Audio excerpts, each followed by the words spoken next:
So hello everyone, আপনাদের সবাইকে আমার নতুন একটি ব্লগে স্বাগত। আজ আমি কথা বলবো কেদারনাথ যাত্রা নিয়ে। কেদারনাথ যাওয়ার জন্য আপনারা কি কি প্ল্যান ফলো করবেন তা সম্পূর্ণটাই আজ আমি আপনাদেরকে এই ভিডিওর মাধ্যমে তুলে ধরব।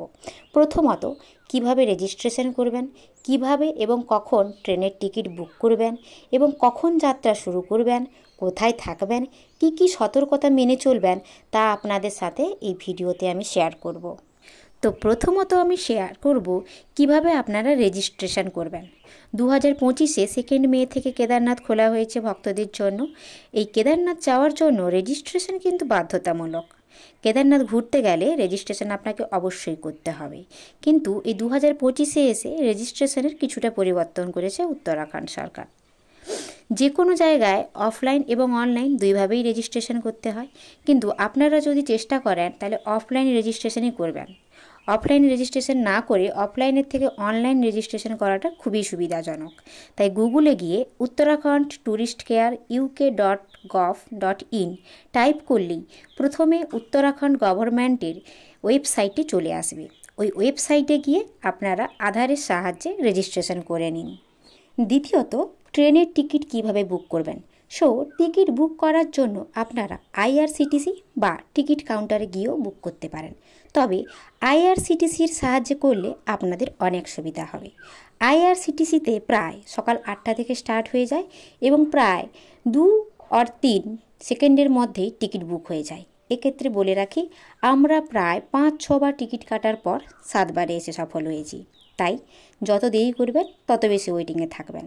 তাই চেষ্টা করবেন কিছু সেকেন্ডের মধ্যেই কমপ্লিট করার।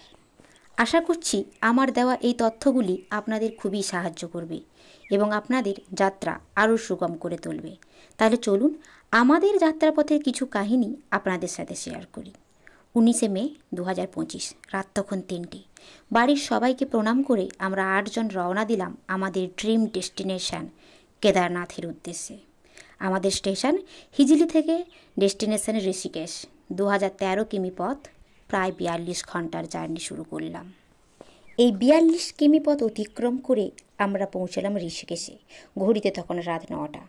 ঋষিকেশ স্টেশন থেকে পার হেড 100 টাকা করে ভাড়া দিয়ে অটোতে করে পৌঁছলাম আমাদের হোটেল ভারতভূমি। প্রায় 200 থেকে 250 মিটার পথ। পরের দিন অর্থাৎ 21 মে 7:30টার মধ্যে রেডি হয়ে আমরা রওনা দিলাম সোনপ্রয়াগের উদ্দেশ্যে। যে কোনো যাত্রার অন্যতম একটি গুরুত্বপূর্ণ কাজ হলো গাড়ি বুক করা, কারণ আমাদের যাত্রার প্রায় 50% ডিপেন্ড করে গাড়ির ড্রাইভারের উপরে। তাই আগে থেকেই আমরা গাড়ি বুক করে রেখেছিলাম। গাড়ির কাকুর বিহেভিয়ার এবং ড্রাইভিং স্কিল সত্যিই মনোমুগ্ধকর। ঋষিকেশ থেকে 7:40-এ বেরিয়ে প্রায় 2 ঘন্টা পর আমরা দাঁড়ালাম রাস্তার ধারে অবস্থিত একটি খাওয়ার দোকানে। যেহেতু পাহাড়ি জায়গা, পাহাড়ি রাস্তা, তাই প্রথমে ভেবেছিলাম খাবার এতটাও ভালো হবে না, কিন্তু এখানকার খাবার টেস্ট করার পর সত্যিই খুব আশ্চর্য হয়েছিলাম।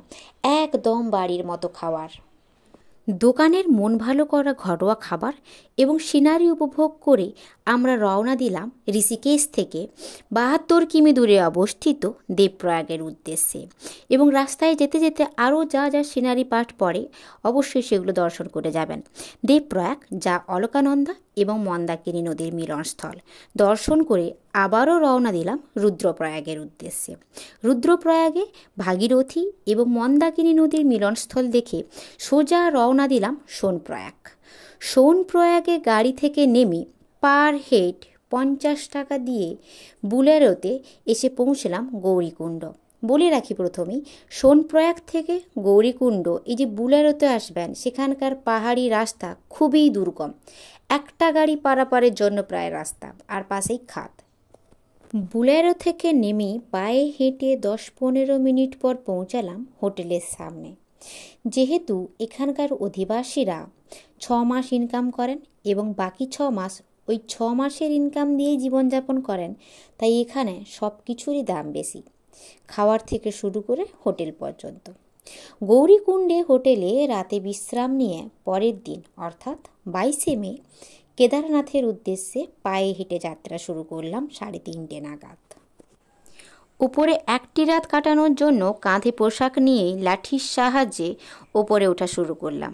ব্যাগে জল এবং সামান্য খাবার, আর তাতেই যেন কাঁধ ব্যথাতে নেমে যাচ্ছে। সারা রাস্তা জুড়ে লোকাগম, কেউ বা এগোচ্ছেন ড্রিম ডেস্টিনেশনে, আর কারুর বা বাড়ি ফেরার পালা। রাস্তার ধারে ধারেই কিছু দূর অন্তর অন্তর খাবার এবং বাথরুমের ব্যবস্থা আছে, সাথে অবশ্য মেডিকেল ক্যাম্পও আছে। আপনার প্রতিটি পদক্ষেপে আপনার সাথী হয়ে যারা পা বাড়াবে তারা হচ্ছে খচ্চর। খচ্চরে যেতে চাইলে পার হেড ৩৫০০ টাকা। এছাড়াও আছে ডলির ব্যবস্থা ১৪ থেকে ১৫,০০০, এবং আপনি পিঠুরও সাহায্য নিতে পারেন। পিঠু নিজের ওজন অনুযায়ী টাকা।